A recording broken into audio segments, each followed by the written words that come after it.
Olá galera, boa tarde. Segundo vídeo de hoje, esse vídeo direcionado para a turminha do primeiro ano médio. E nesse vídeo eu vou estar falando sobre movimento vertical.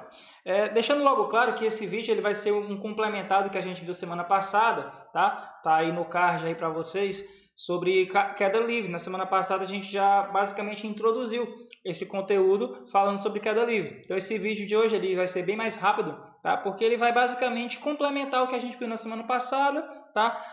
Não vai ter nenhum acréscimo de equação nova, só vamos ver alguns exercícios bem simples, tá bom? Então vamos lá. A parte do movimento vertical é bem simples a gente compreender. Consiste no movimento vertical de queda ou de subida. Na semana passada a gente viu a queda livre, que é especificamente a de queda. Nesse aqui a gente vai estar falando só de subida ou descida, que é basicamente a mesma coisa, desprezando aí os efeitos de atrito ou arrasto. Então é basicamente a mesma coisa. A gente tem a queda acelerada, tem a subida, que é desacelerada, tá bom? O movimento natural de subida, falando sobre ele, tá? O movimento natural de subida, ele é um movimento uniformemente variado, assim como a queda, só que a diferença é que a velocidade ela diminui com o tempo. Isso é natural você pensar assim, tá? Então o corpo ele tende, tá? Ele tende a ser puxado no sentido oposto à tendência de movimento, tá? Então o corpo ele tende a ser puxado para baixo, ele sobe, tá? E à medida que ele vai subindo, ele vai diminuindo sua velocidade até parar. Depois que ele para, aí ele começa o seu movimento de queda, tá? Então o movimento de subida, ele nesse caso, ele é um movimento uniformemente variado com aceleração negativa, ou seja, a sua velocidade ela diminui com o tempo, diferente da queda livre, tá? Que é o movimento contrário, movimento de queda, onde a velocidade ela vai aumentar com o tempo, ok? Então, explicando, né, reforçando aqui a queda livre ela é um movimento uniformemente variado, tá? Reforçando para vocês isso, ela é um movimento uniformemente variado com aceleração positiva. Então, esse corpo ele cai com aceleração positiva, conforme eu já expliquei no vídeo da semana passada, tá lá no card para vocês verem, tá bom? Então, falando sobre as equações do movimento vertical, a grande diferença em relação ao que a gente viu semana passada é que no caso do movimento vertical, nós temos o movimento de subida, tá? Na semana passada a gente falou especificamente da queda, mas aqui a gente vai adicionar o movimento de subida, tá? Onde basicamente é a mesma equação, tá? Da queda livre que a gente viu na semana passada, tá? Do tempo de subida, tá? A gente calcula o tempo de subida a partir dessa equação, tá? Da mesma forma, que o mesmo tempo que o corpo leva para subir de uma certa altura é o mesmo tempo que ele leva para cair da mesma altura, tá? É o mesmo tempo. E no caso das funções horárias, tá? De velocidade, a gente tem essa equação aqui, ó. Para a subida, observe que o sinal dela é negativo, V igual a V0 menos GT para a subida e V0 mais GT para a queda, tá? Para a descida. Então, é só explicitar e especificar isso para vocês. Que o movimento ele é naturalmente, tá? Naturalmente acelerado positivamente na descida e desacelerado na subida. Então, ele tende a diminuir a sua velocidade quando sobe. Por isso que eu tenho esse sinal de menos aqui. Okay? A equação de Torricelli é aplicada à queda livre, tá? A gente reforça ela, tá? Mas, professor, e se for contrário? Se for quando o corpo está subindo? Bom, quando o corpo está subindo, a velocidade dele final vai ser zero, tá? Quando ele sobe, a velocidade dele final é zero, tá bom? Então, basicamente, meus amores, as equações são só essas mesmo, não tem o que agregar, não tem o que adicionar, porque o movimento de subida, ele é análogo ao movimento de descida. A mesma coisa que acontece para a descida, acontece para a subida. Só que o contrário é em relação a essa variação da velocidade, onde na descida essa aceleração ela é positiva, fazendo com que a velocidade aumente, e na subida a gente tem ali a velocidade diminuindo com o tempo, ok? Então vamos para as questões. Questão de número 1 aqui da UFMG é bem simples e ela é bem rápida também e é bem interessante. Olha só.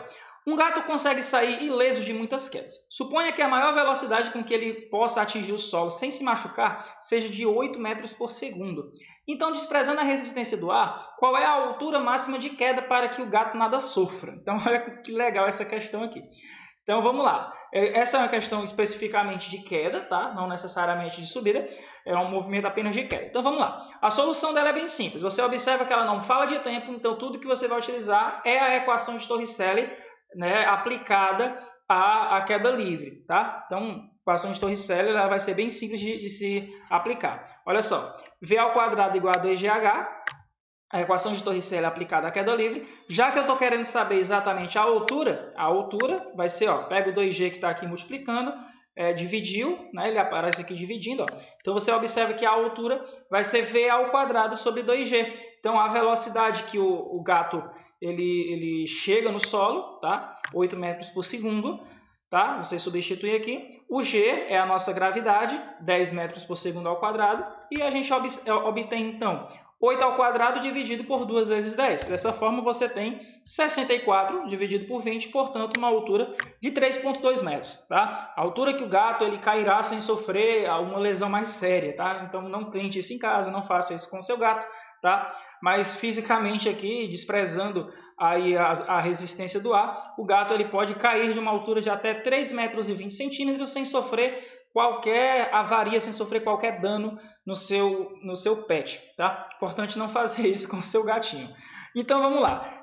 Questão de número 2. Essa questão aqui, gente, ela é bem legalzinha, tá? Bem legalzinha, que ela já envolve tanto o movimento de subida como de descida. Importante que vocês prestem bem atenção nela.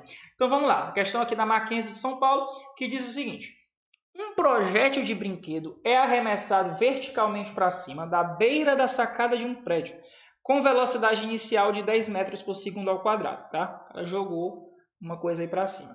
O projétil sobe livremente e, ao cair, atinge a calçada do prédio com velocidade igual a 30 metros por segundo. Aí ela pergunta: determine quanto tempo o projétil permaneceu no ar e a altura da sacada até o solo. Adote G igual a 10 metros por segundo ao quadrado e despreze as forças dissipativas. Tá? Eu vou desprezar essa parte da altura, tá, gente? Só vamos falar sobre o tempo aqui. Mas quem quiser calcular a altura, fica à vontade que dá para fazer também. Tá? Eu quero trabalhar só com a parte do tempo mesmo para o vídeo não ficar muito prolongado. Vamos lá. Então, tudo que eu vou fazer é calcular o tempo, tá, que esse projétil ele levou para sair da mão da pessoa e chegar até a calçada. Vamos lá. Primeiramente, o tempo de subida. O tempo de subida, gente, nós vamos utilizar a função horária da velocidade. Observe que ele ofereceu a velocidade inicial, tá? Ofereceu aqui a velocidade inicial. A velocidade final vai ser a zero, né, já que ele subiu e parou, sendo zero dessa forma, tá? E o tempo é o que a gente vai procurar. Então, observe que a velocidade ela vai ser igual à gravidade vezes o tempo. Tá? Você pode trocar, no caso, aí, a velocidade final pela inicial, sendo uma sendo zero, vai dar exatamente a mesma coisa. Então, você tem que V é igual a G vezes T. Então, se eu quero encontrar o tempo, olha o Gzinho que está aqui, ó, multiplicando. Apareceu dividindo aqui, ó. Então, tu tem que o tempo vai ser a velocidade pela gravidade. Então, você tem o tempo 10 por 10, você tem, portanto, 1 segundo. Observe, esse tempo de 1 segundo é o tempo que o objeto ele levou, o projétil levou, para sair da mão da pessoa e chegar até a altura máxima. Tá? Então, a pessoa jogou, 1 segundo depois, ela atingiu a altura máxima. Ok, desse ponto, ele vai cair, tá certo? Desse ponto, ele vai cair até o solo. E vamos ver a segunda parte da questão, o que é que ela diz, ó. O projétil sobe livremente e, ao cair, atinge a calçada do prédio com velocidade igual a 30 metros por segundo. Então, tu tem agora uma segunda função horária da velocidade para calcular o tempo de descida. Verifica que agora você tem a velocidade final, tá? Que é exatamente 30 metros por segundo. Você agora tem uma velocidade acelerada, tá? Você tem um movimento acelerado, tá? Fazendo esse objeto chegar até o chão, tá? Com uma velocidade de 30 metros por segundo. Então, ele saiu lá do zero, que ele estava lá em cima, e desceu até o solo com a velocidade de 30 metros por segundo no momento que ele chegou. Aí a pergunta é, quanto tempo ele levou para fazer essa queda? Para subir, a gente já viu que deu 1. E para cair, está aqui a resposta. Ó. Usa a mesma equação, o tempo vai ser velocidade pela gravidade. Então, tu tem aqui que o tempo, 30 sobre 10, portanto, 3 segundos. Então, você tem que o tempo de subida foi 1 segundo, o tempo de descida, 3 segundos. Então, o tempo total aí que o projétil permaneceu no ar, né? 1 segundo para subir, mais 3 para descer. Então, demorou 4 segundos. Tá? Gente, a questão é extremamente simples, extremamente legal. E dá para você calcular a altura, né, da sacada do prédio até embaixo, tá? Dá para você fazer isso. Depois eu dou esse toque para vocês. Quem tiver com dúvida, me procura. Então, gente, por hoje é só isso, tá? Aquele forte beijo para vocês, um grande abraço. tá? Um beijo no coração, qualquer dúvida me procura no WhatsApp, tá? Se inscreva no canal, deixe seu like e comente aqui embaixo o que você achou da aula, tá? Então, por hoje é só isso, meus amores do primeiro ano. Tchau, tchau, valeu!